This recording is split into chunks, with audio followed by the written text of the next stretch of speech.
Welcome to the Truly Expat Travel Podcast, where I chat with expats about their favourite holiday destinations. Let's be honest, expats are some of the best travellers around, always planning the next adventure, exploring hidden gems, and finding the best spots wherever they go. So who better to ask for travel inspiration?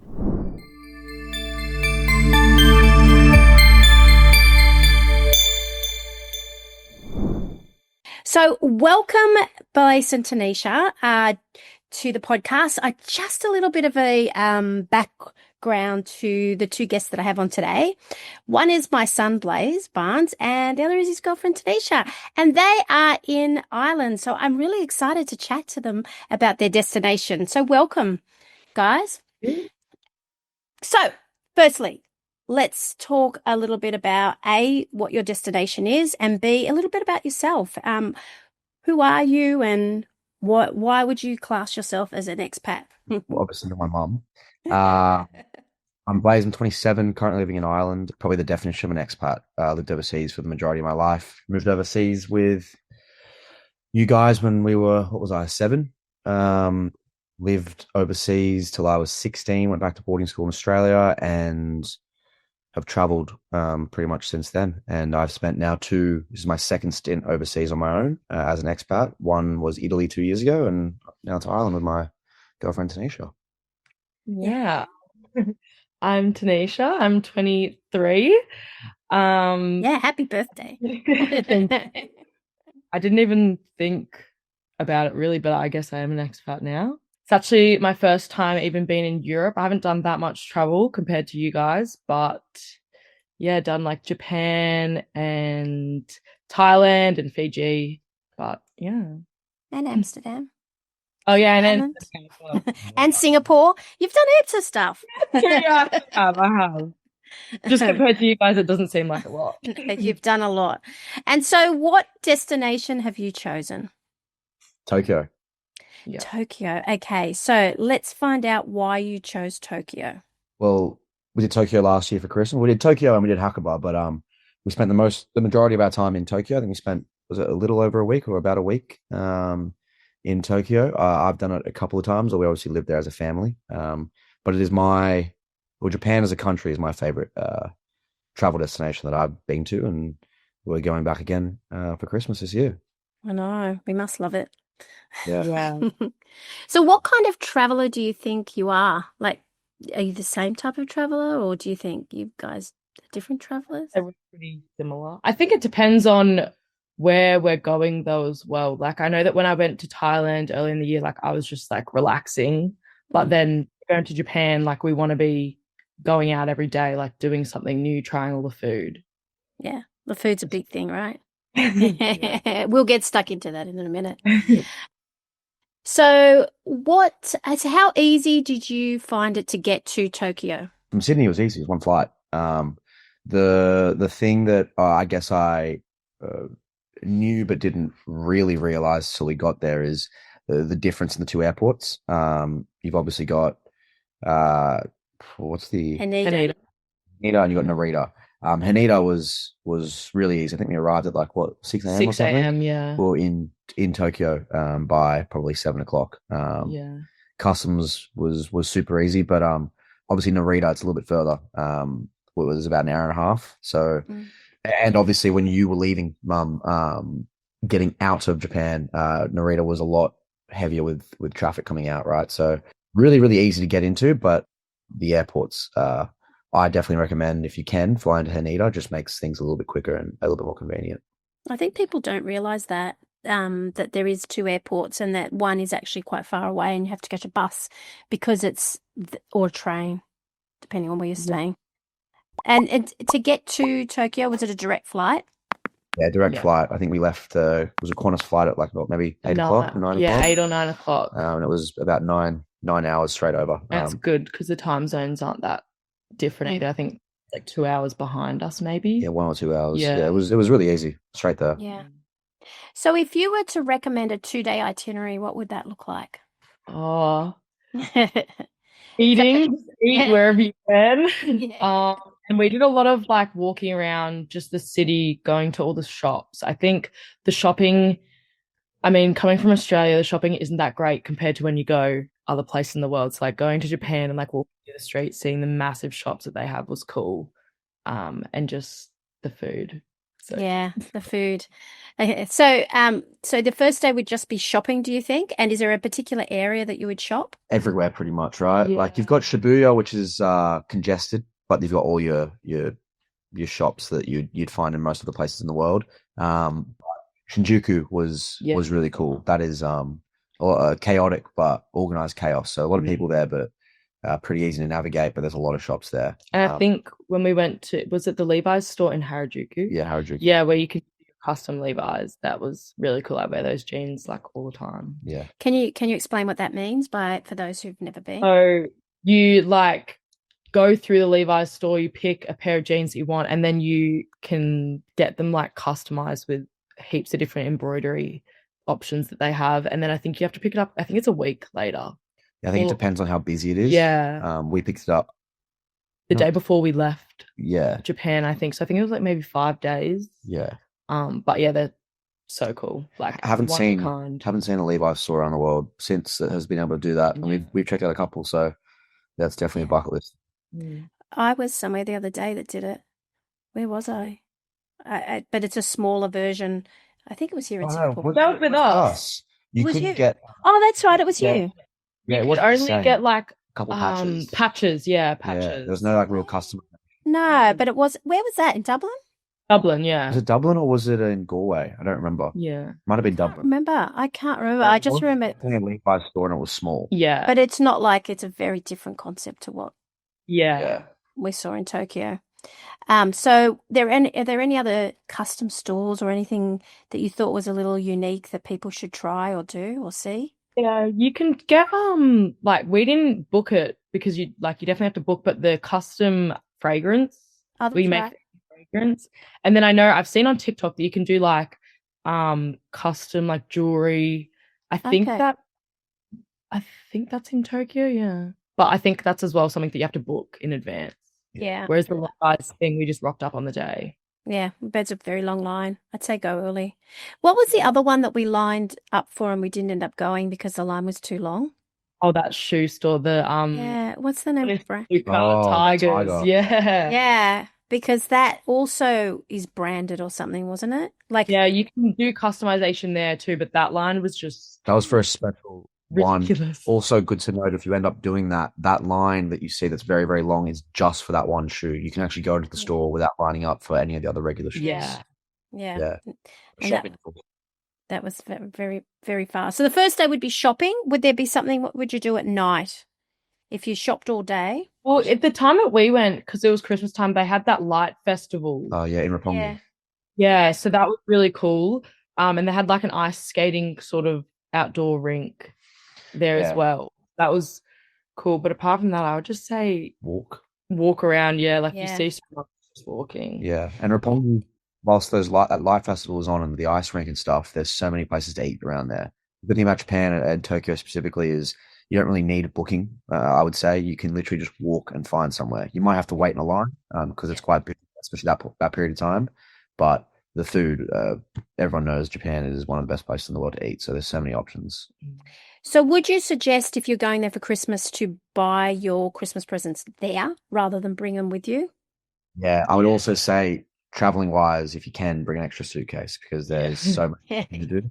And it was good for us, but at the time we went, the Australian dollar was quite strong. So everything seemed a bit cheaper than probably what it was. So it was really, really cool to shop there. And then one thing we didn't mention on the shops is sports stores. If you're a golfer, if you're there for the snow or you do you go skiing or snowboarding from time to time, there's 1,000 shops there.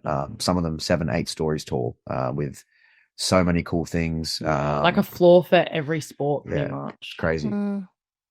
And what would you do on the second day then, if you've shopped all day the first day? I definitely think if you are a fan of Harry Potter like myself, the Harry Potter world is something that you should tick off. I'm not sure what it was like booking it. Mum, you'd know because I think you booked it. But that was really cool. It only opened last year, so it's pretty new. Especially at Christmas time during the winter, they had the that Hogwarts display in the snow. Cool. I'm not a big Harry was still like really cool to Yeah, see. insane. Huh? That was fun. That was a lot of fun. I'm a big kid at heart, as you know. Yeah. Hey, it's Paula here. Just popping on to tell you about a quick way you can support the show. If you love this podcast, head to the link in the show notes. Any contribution helps me keep creating episodes just for you. Plus, I'll send you a thank you email and give you a shout out in the next episode.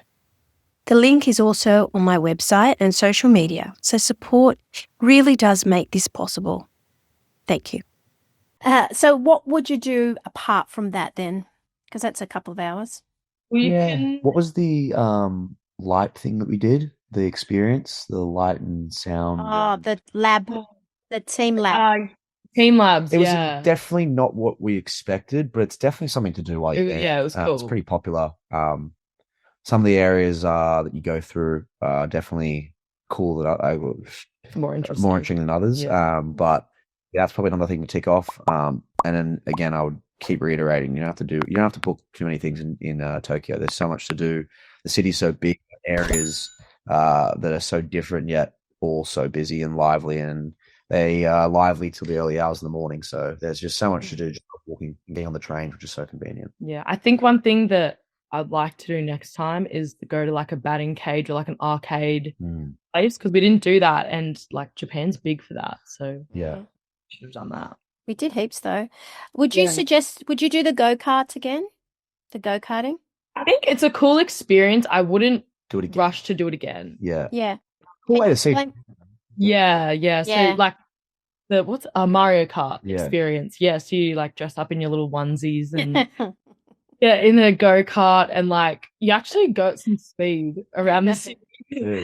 That was fun. You do need your international driver's license for it though. So that like an important thing. Otherwise you won't. Can you explain how we learned the hard way? Yeah, well, I'm not sure what happened with Kiara, whether it was in communication or she left it at home, but I don't think she brought her international license, did she? Or she didn't? She didn't come in time. Yeah, it didn't come in time. And we thought that we might have been able to talk our way through it just because she has an Aussie license on her and whatnot, but no, they're pretty strict on it. So she had to drop on the back of a shared kind of... Like she was with the tour guide. What would you call it? Wouldn't be a motorbike.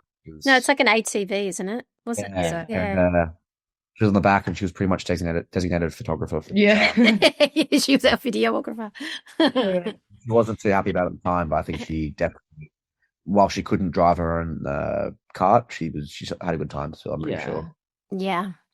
And okay, so let's get into food. Is there something that you need to try? Is there where you need to try if you're a first timer, especially at Christmas?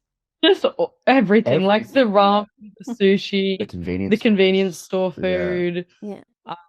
It's just such a unique place where I don't think we ate anywhere and we were like disappointed. Yeah, it was so cool. And Rylan summarized it best, where it's the small places that are kind of unrecognizable, don't really stick out too much, that are the best. Like he found that ramen spot on the platform to train station. Yeah. Which was just an old lady at a little cart inside the station, and we all think that was probably we all tried it, and it was the best one. It's so good that everyone is desperate to try it again when we get there. I just hope we find the right platform. Yeah. But honestly, it was there's nothing specific. I'm a big ramen fan, so ramen for me is my favorite food. Same with the katsu curry. But katsu curry. Like, if I could recommend that place in Shibuya we went to for the sushi, where they did the omakase sushi. That was great. Yeah, I can put that. Yeah, I'll put that in the show notes because that was a really good restaurant, right? Because the sushi wasn't. Yeah, go. It was just like a random spot, like up on like the 5th level or something. That like only fit us and maybe 4 other people. If anyone came in. Yeah, and I think what people don't realize is that the sushi over there, they make it on the spot. It's not like a sushi train where it goes around in circle. Well, you can do that, but that particular place, he made it on the spot. It took a while, but he kind of did everything. Everything was fresh. We didn't even know it was coming. The wasabi was fresh. Wasabi, he like made the wasabi in front of us, and if I didn't go there, how wasabi was made. One thing I will say with those sort of places, and this one's a great example because we did this is the way we found it, is I didn't realize in Japan, obviously it's got a lot of high rises and stuff, but if you go down those little lanes, this was in the middle of Shibuya in a dead lane, which we didn't even think about. Yeah. You need to look up because there are so many restaurants Mm. which you can so easily miss. And this one was just a one man, and I think it might have been his daughter or something. Yeah, it was his daughter. She was like no one bringing was us in. out drinks. There's only like 5 seats. We all sat there, and he served us as it was. So Yeah. yeah, it was really Didn't speak any Japanese, didn't speak any English, but we got there. Yeah. exactly. We got there with our little bit of it Japanese. And we went to that amazing place with where Dad accidentally got the price wrong. But that wasn't. That was the best dinner I'll ever eat in mine. Yeah. All I can say is that my husband left 10 off the yen price. It ended up being one of the most beautiful places I've ever been to in my life, and I mean the food was amazing. The food everywhere is amazing, right? Yeah. And drinks, is there anything in particular that someone needs to try? We didn't really do a lot of drinking. I would say avoid Guinness if you do. Yeah. In any country that isn't Ireland, really. Yeah, no, I would say Tokyo is the place to have a Guinness. No. But we didn't, to be honest with you, we didn't really drink all that much. Some of the convenience store drinks are so cool. They got hot and cold. drinks in Yeah, there. actually, that's a cool thing about Japan, like their vending machines that they have that are like, you can get like a hot chocolate, which Yeah. was perfect for when we were there because it was freezing out in the street. Yeah, it was cold. I don't remember if you guys tried the smoothie from 7-Eleven. Did we? Yeah, we Yeah. did. I've Yeah. actually got a TikTok with Tanisha trying it. Do you remember? That those smoothies were pretty cool in 7-Eleven, Yeah. actually. Yeah. And then Harry Potter World butterbeer, I would say. Oh yeah, we did try the butterbeer, and we did try sake as well at one stage. Yeah, actually, the one that we had at that the infamous restaurant, that was really nice sake. Mm. Yeah. The other thing people should know that if they're going there for Christmas and New Year's isn't a place where you go out and drink either, because do you want to explain why? It's a time where they all Lockdown come period. together, isn't it? And they like, I think they just enjoy spending the time with like their family, because we went to try and find a pub or just somewhere to go. There wasn't any fireworks that we knew of in Tokyo. The only place that showed fireworks was Ferris wheel was. Yeah, was in Yokohama? Was it Yokohama? Yeah, but Yeah. it's not really advertised anywhere, and it's not really a big. But the pub that we went to shut at like 10 o'clock. And that was an Irish pub. It was one of the only pubs that were actually open. That's right. We went out to dinner and then Was it the temples or the palaces next day that are really busy? That's their thing. Yeah, that's their thing. And even that night, everyone goes to the temples rather than go to out drinking and stuff like that. Yeah. I think you can still go and drink in Shibuya. I think we saw lots and lots of people going to Shibuya, but it's maybe a little bit overcrowded. The other thing I would also mention is we went to Disneyland, and probably on the busiest day of the year. Well, I've always known. I mean, we've been before when we were a bit younger, but Disneyland in Japan or in Tokyo is very, very busy. And it caught us very off guard. I think we left the hotel something like 6:30 for an open time of 9 o'clock, and we got there and we were right at the back of the line. Yeah, we were there.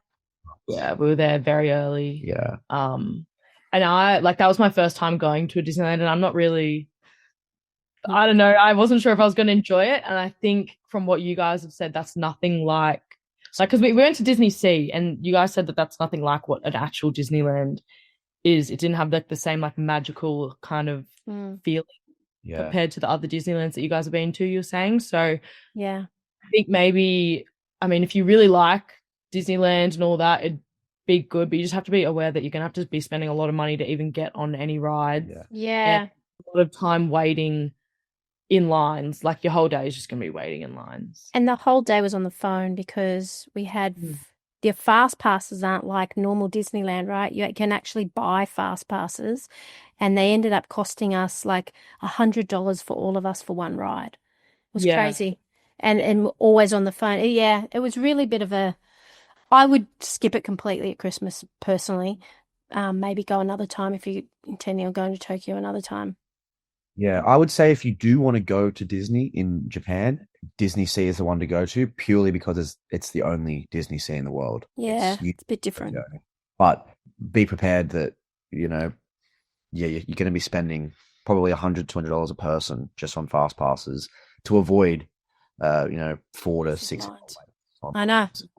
And we didn't even do it just to avoid the lines. We just did it to try and actually get on some rides because the lines were crazy. And even what was that special land? The special world. Oh, yeah. No, Tangled was a ride on there, but even to get that special part they opened up, it was like a park. You had to pay for entry into that, and that was a fast pass. And it's also really like it's not like you can just pay to get in. It's like you have to be on your phone refreshing the app, trying to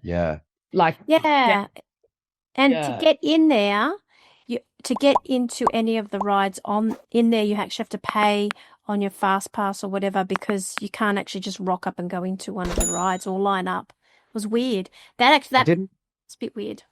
Yeah, I didn't not like Disney. I just thought that the whole having to be on your phone the whole time and you're literally just trying to find the quickest way to get a ride took away from the experience of what Disney is. Because as everyone knows, like Disneyland is one of my favorite things to go to, especially in America. So that was just disappointing for me because whilst the rides were cool, some of them you still waited 2 hours with a fast pass and then a minute ride. Yeah. That's I think the thing that shocked me is that like the first one that we waited for, I've never really been on a roller coaster, so I'm expecting like a 10-minute ride at least, and it was done in like a minute, and I was disappointed because why did we just wait so long? But it was still a good day. It's just if you're gonna go, just know what you're expecting. Yeah, which threw us off guard. Yeah, especially Christmas. I just think that was just overkill. There was just way too many people there. Was there anything that took you by surprise, or was there anything that was unexpected that you discovered about the place? Well, we were saying before that the like New Year's Eve kind of took us by surprise because as well, like a major city like Tokyo, you'd think they'd have this massive countdown, but no. But apart from that, I would say just like the efficiency of the whole country, like the trains, their service, the people, everyone's so lovely and polite.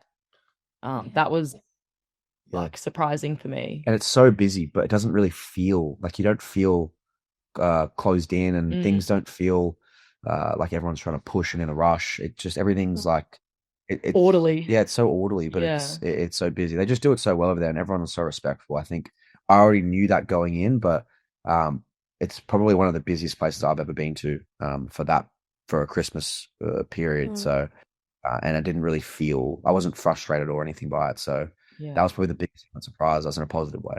And a very clean city. Yeah, it's so clean. Very. Yeah, it's definitely clean.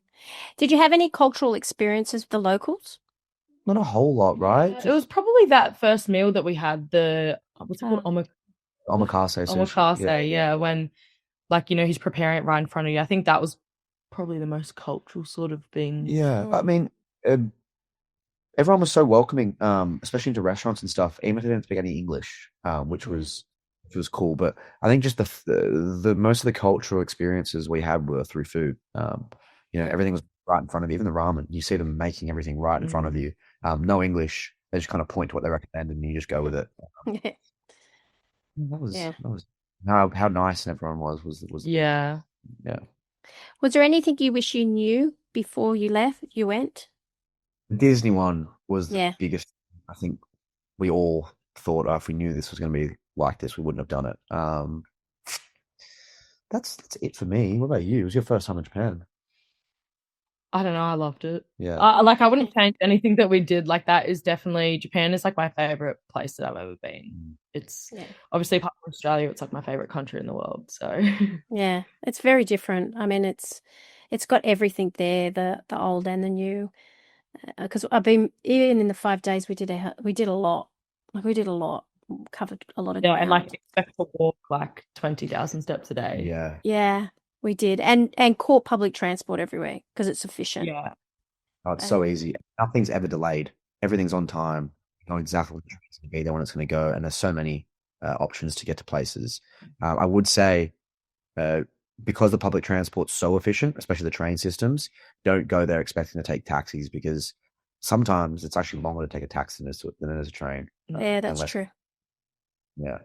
That's very true. And I would say if you're going at Christmas time, book well in advance because it's so expensive otherwise.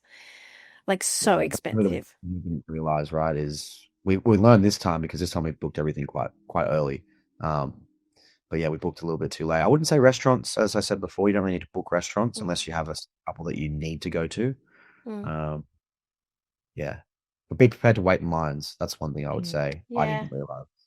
Yeah. But Patient. so in saying that, like the lines, like for restaurants and stuff, go quick because I found that a lot of the Japanese, like if you're eating at a local place, they're literally just in there to eat. Like it's not a social thing. And they sit up at the bar and have like their ramen and then they leave. Yeah. Yeah. So it's like you're only waiting like 15, 20 minutes. Yeah. It's efficient. It's quick. And everything's like you said, everything's delicious. Yeah. So is there any tips that you would give anybody who's going that you can think of? Well, I've already said it a few times, but try to find places to eat that are not so busy, not crowded. You've obviously got the tourist traps and things that are on TikTok and Instagram and social medias that draw a lot of attention, but it's the places that you don't expect that I think are the best food. That's the number one tip that Rylan actually gave us, but I definitely would say to anyone going to Japan for the first time. Yeah. No, same. Yeah. Same, yeah. I think, the highlight of our trip would probably be, apart from like Hakuba, but would be the food. Yeah, it's exceptional. Yeah. Thank you so much for coming on. I really appreciate it. I know that you have got busy schedules considering it's your birthday today and you're going to head out. So, thanks again for coming on. I really appreciate it and I will speak to you soon. Thank you. Thanks for having us. So join us again next week on Truly Expat Travel Podcast, where I have another exciting destination in a world that's too big to be left unexplored. Ciao for now.